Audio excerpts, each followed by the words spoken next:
It's like, this is the clearest, like, fixed fight you're ever gonna see. But look at this guy holding his hands up and watch. Watch that. He, like, literally shows him his chin, like, and he goes down. It's so fake. Look at, I mean, he's got nothing. It's like a guy who just learned boxing yesterday. World title in everyone's imagination. That's the heavyweight champ. You were here. Everyone else was here. But since then, the feeling has been, Joshua makes all this money fighting anyway, 30 million pounds, whatever it is. Why should he take 40 or 50 to fight Wilder when he's making against anybody? He can make 30, 40 million pounds, whatever it is. No fantasy contract, just reality. You know, bringing our work to the table and bargaining and negotiating what we're worth and making this fight. It all ends with quiet talk of lawsuits, reputations burned, and a heavyweight legacy staring into a hollowed out future. To understand how it reached that point, you have to rewind, because if you blink, you miss the fracture. This is the moment boxing's backbone bends. What started in a closed room unraveled into a public collapse, and the fallout is larger than a loss, larger than money, larger than ego. It challenges whether what fans are watching is authentic at all. It feels impossible, yet it's real, and that's exactly the problem. That's why Jake Paul is so relevant, because he's found a way to bypass promoters and make money in the boxing rings instead of being a prisoner to the promoters. Even though he didn't fight anybody, he's about to fight Anthony Joshua, and we'll see what happens with that. Anthony Joshua should knock him into tomorrow because he's the bigger fighter with incredible power, but he's got a glass jaw. So if Jake Paul catches him, who knows? When the story first surfaced, it didn't sound like the usual background noise of the sport. This wasn't trash talk or promotional smoke. This wasn't hype. It felt like a door slowly opening, revealing influence, pressure, and a suggestion that carried real weight. Something dangerous enough to rot an entire division from the inside. When Anthony Joshua speaks plainly, without drama, and drops a line that sounds casual but lands heavy, that isn't noise. It's a warning. And whether people admit it or not, they felt it. Fighting's not just physical. It's psychological. And when you understand the psychological warfare, I did say to you that, Jake, what's gonna happen? I'm gonna see a time when I'm gonna take your soul and you're either gonna give up or you're gonna get knocked out. And unless you have that instinct, you just will never be a good fighter. So I wish that I could have knocked him out at the start. But as we saw tonight, Jake has spirit. Here's where it gets darker. The story didn't explode into the headlines, it crept out. It slipped into the open in a setting where defenses are down and honesty leaks through. That's what makes it unsettling. This wasn't someone chasing attention. This was a heavyweight champion explaining why certain fights feel wrong, why some opportunities never appear, and why money keeps knocking louder than integrity. And you can hear that not getting closer, whether you want to or not. There's people out there that are going, Jake deserves credit, this is amazing, he's gone 6 rounds with Anthony Joshua. He hasn't gone 6 rounds with Anthony Joshua, he spent 5 rounds on his bloody bike, and the other diving for cover. Come on, let's get real about what happened last night. The dude basically used the greedy to hoodwink the stupid. Fair play to the kid, man. He made 50 million plus. I mean, someone's just sent me a message saying that they did 90 million. Respect. There's people out there saying, oh, he kept getting dropped multiple times and getting up.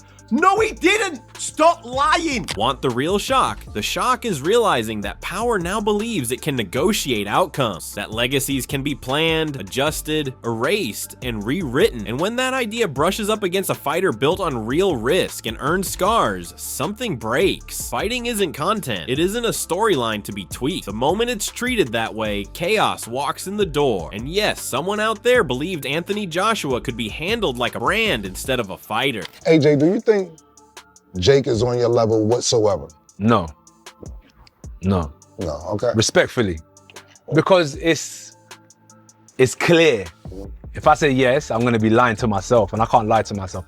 It's not that he can't compete, right? But when you talk about, for example, music, how many albums I've put out, how many mixtapes I've put out, he just hasn't got the body of work I've got in boxing. Got you. The excuses come fast. Miscommunication, jokes taken the wrong way, harmless strategy talk, but listen closely to the tone, listen to the restraint. Calm is the tell. When someone refuses the circus and simply draws a boundary, it speaks louder than any accusation. And here's the part no one wants to say out loud. If that offer was made here, who else heard it? Who nodded along? Who stayed silent? Because silence isn't innocence. If you want to rewrite intense, layered narratives like this with fresh language while preserving their impact. Or Jake would have moved around the ring at 100 miles an hour.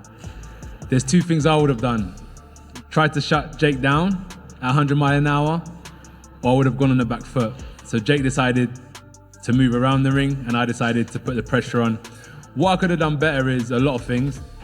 100%. In the fight game, you've seen the amazing fighters that have graced us over the last 100 years. And the expectations that we put on ourselves are... This is where the psychological blade really turns. The sport lives on uncertainty, on the belief that once the bell rings, anything can happen. Poison that belief, and you don't just cheapen a single night, you drain the value from years of history. Every fan who has ever shouted at a screen feels it on some level. That quiet doubt, that lingering question about whether the outcome was already tilted before the gloves even met. Suing Anthony Joshua. And the reason has everybody side-eyeing this whole situation. From what's being said, Jake is claiming Anthony Joshua went off script. And when I say off script, I mean there was supposedly a no knockout clause, or at least very specific fight rules, and Joshua hitting Jake so hard that his jaw got dislocated in 2 places was not part of that agreement. Jake basically saying that punch crossed the line from just boxing into what he's calling malicious intent. From Jake Paul's angle, the silence matters. And don't twist this into a rant about crossover money. This isn't about that. It's about control. It's about who owns the story. It's about someone believing violence can be guided like a script. And when that idea lands on a fighter who earned leverage the hard way, refusal becomes the real headline. That refusal rattled people because it proved not everyone has a price. Jake Paul gets knocked out predictably by Anthony Joshua in tonight's fight. Now, I am torn on this fight. When it first started and Joshua was giving it, I'm thinking, oh, here we go again. It's the Tyson fight again. We're talking about 2 fighters who are pretending. It looked like a rocky fight at the start. Joshua was afraid to let go. He was just like tapping. Let Jake get a few punches and everything.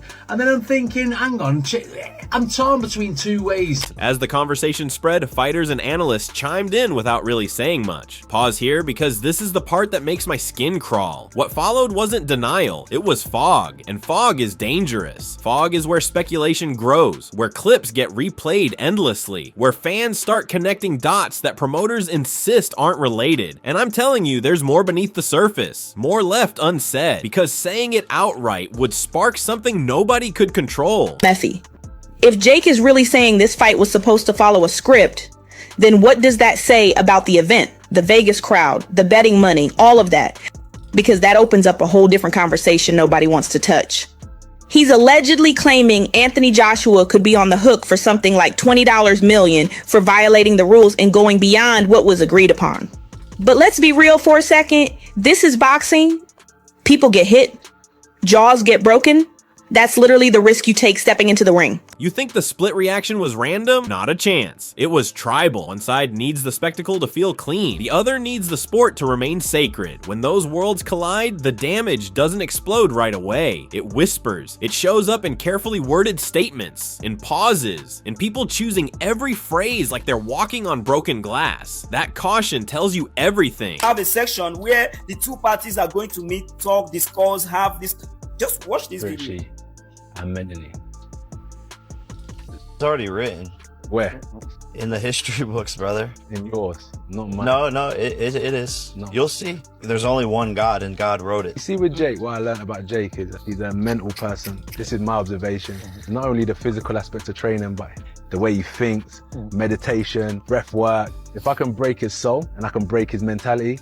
Here's the ticking bomb no one's ready for. Once the idea of a script enters the bloodstream, everything gets questioned. Every punch, every slow round, every tactical lull starts to feel suspicious. Fans don't just watch fights anymore. They investigate them. That's not entertainment. That's mistrust. And mistrust spreads faster than any promotional machine ever could. Was he carrying Jake Paul? Was he carrying Jake Paul because of the script with the mentality of knocking him out before time? Or was Joshua not wanting to potentially hurt this guy? Like hurt him? Like it was throwing single punches, sometimes the odd 1 or 2s. You know what I mean? The first 4 rounds, you're talking like 8 punches to 5 punches. And it was like, I was thinking, now, is there some sort of script? The ripple effects pushed far beyond boxing circles. I keep coming back to what wasn't said, how Johsua didn't posture, didn't exaggerate, didn't chase attention. That restraint makes the implication heavier, not lighter. People chasing clout don't move like that. People protecting a line they refuse to cross do. And if this makes you uncomfortable, that's good, because comfort is how this kind of thing survives. The Jake Paul fight script just got leaked and the details are absolutely insane. This script goes back to the initial promotion where he was supposed to fight a super underweight Gervonta Davis. But we now learn this fight was never supposed to happen. The plan was always to fight Anthony Joshua, but they started with a villain arc by positioning him against someone 70 pounds lighter. So when he goes to fight someone heavier instead, he looks like a hero underdog instead of the initial side.